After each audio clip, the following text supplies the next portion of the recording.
Composing Gloves here, and today we're gonna pit Massive X against other synthesizers. Massive X has claimed to be the next generation of synthesis. If we look at what news outlets are saying, we got like Native Instruments aims for another decade of soft synthesis. They've delayed this synth. People have anticipated this synth. They told people buy Complete 12 and we'll give you Massive X eventually. And for some people, that was the only reason they bought it. So, was it worth it? Did you make the right decision? Is it really that big a deal, or is it just your average everyday synth?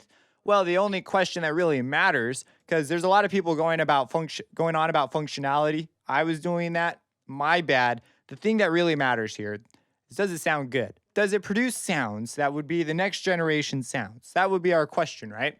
Well, they happen to have in the presets.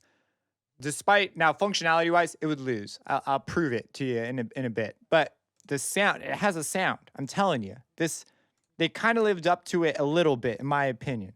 So if we play this,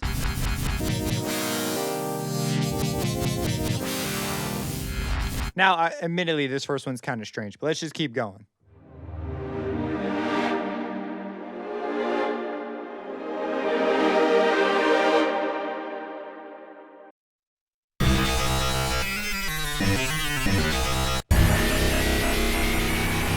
They really knocked it out of the park with their modulations. Like, they just did a great job with the modulations, which is what I think really carries it through, and the algorithms they picked to do things.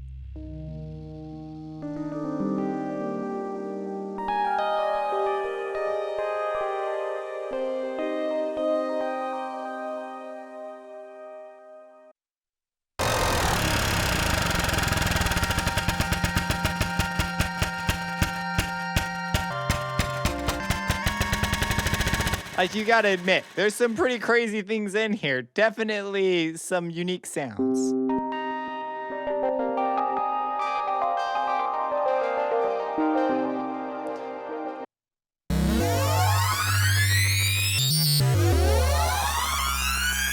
So, okay, some very nice things are going on here. Now, functionality-wise, I said it could be beaten easily, and it can. So let me show you. We have two wavetables here. If you want to sacrifice some effect slots, you can actually load up an oscillator.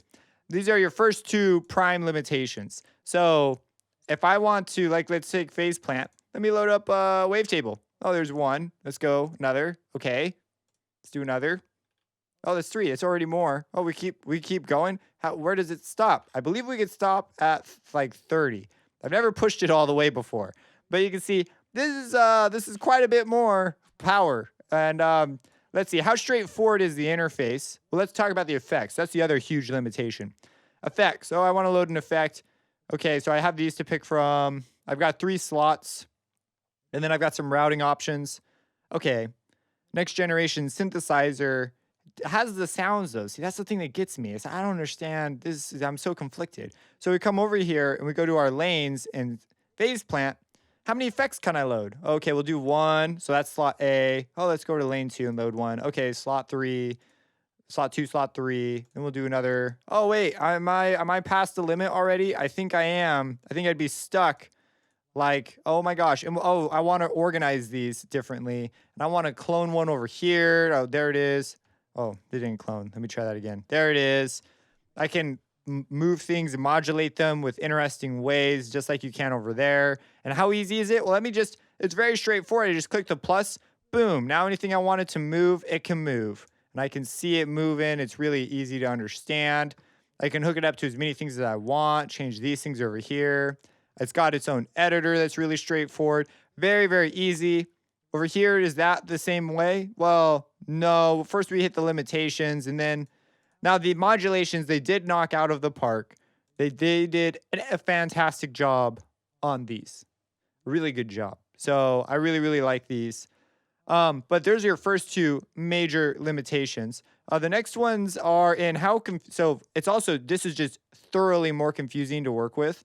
For example, the browser here. Can I get to folders on my computer? Well, I got to go find this user folder. Is there a way for me to open it from here? I don't see one. Whereas if I go into like phase plant and I go to in here, oh look, change presets folder, open and explore. Oh my gosh, this is so easy. So now I haven't saved it, which is why it's not giving me this option. And I believe it's also because I'm in the factory presets.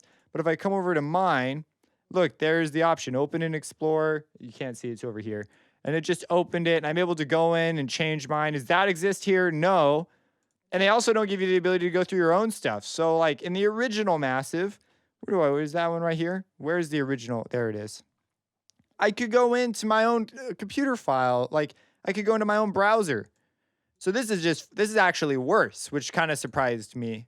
So usability, I feel, just took a big leap down. But the sound was interesting. That's what holds up a synth, right? So, okay, so that's pretty interesting. How easy is it? Like, let's say, okay, I'm new. I want to get to the init preset, the initialize. Come in here. Maybe it's in users. No. So I start looking through this, and I noticed quick start.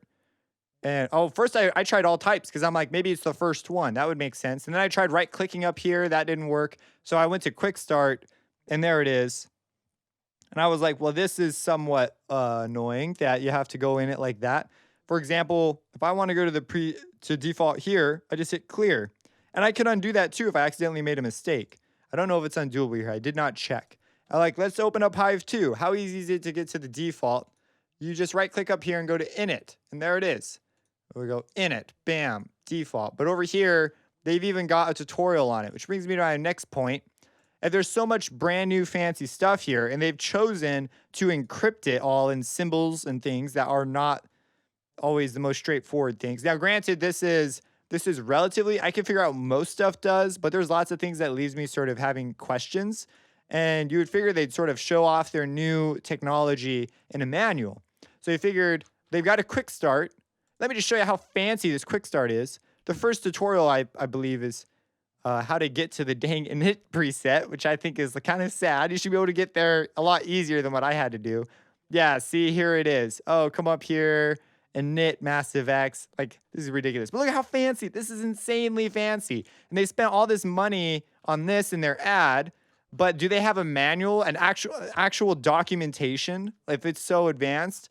Well, it's coming soon. It's coming soon, guys. It's not here yet. So this rubbed me a bit the wrong way for something that claimed to be so advanced, but the manual is probably gonna be really good then if they're taking this that seriously. So this also could be a good thing. And it just came out today. Maybe it'll be up tomorrow. I don't know. But I was just kind of like, this is really interesting. Some of the difficulties here, some of the obvious limitations here, but it's got the sound. So they must have some really good algorithms under the hood doing some of these things. Their effects, their filters. I do get a major Reaktor vibe from this. Like, it's even organized to look like blocks, which makes me wonder, why isn't this a set of Reaktor blocks? And maybe it will be, and then the whole idea of having Massive X would really just be, should have just had Reaktor the whole time. Well, Massive X would just basically be a toned down version of Reaktor. So it's kind of interesting. So maybe that's what it'll become eventually.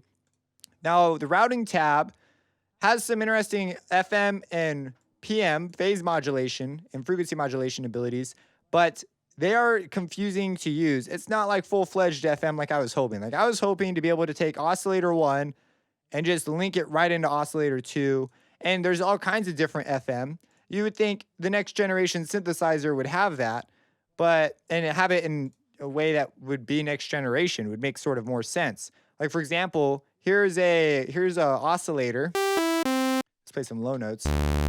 And now I want to, and also look at how easy I'm just going. This is so straightforward to do.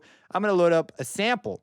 I'm going to have this sample FM this. That's right, a sample. You can't even load samples as far as I know. You can't even do that here.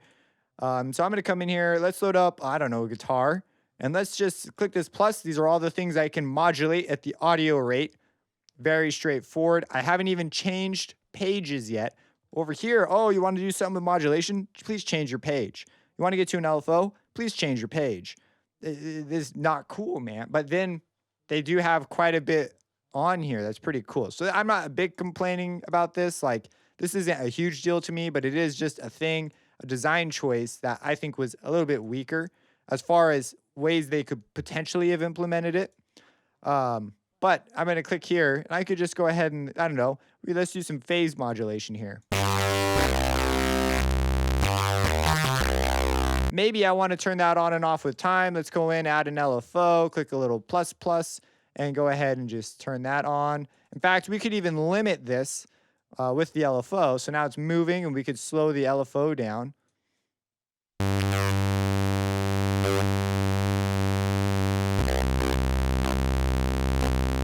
And now let's give it a little more room to do its thing. And then we could add effects and get really crazy. And how many effects? Oh, we don't have an effect cap. So we could totally just do the whole thing in here. We're in here. Post-processing could be a very real thing. However, I haven't done a ton of sound design. This is sort of my first look at it, right? Just like everyone else. So these are just some things my thoughts right at the very beginning.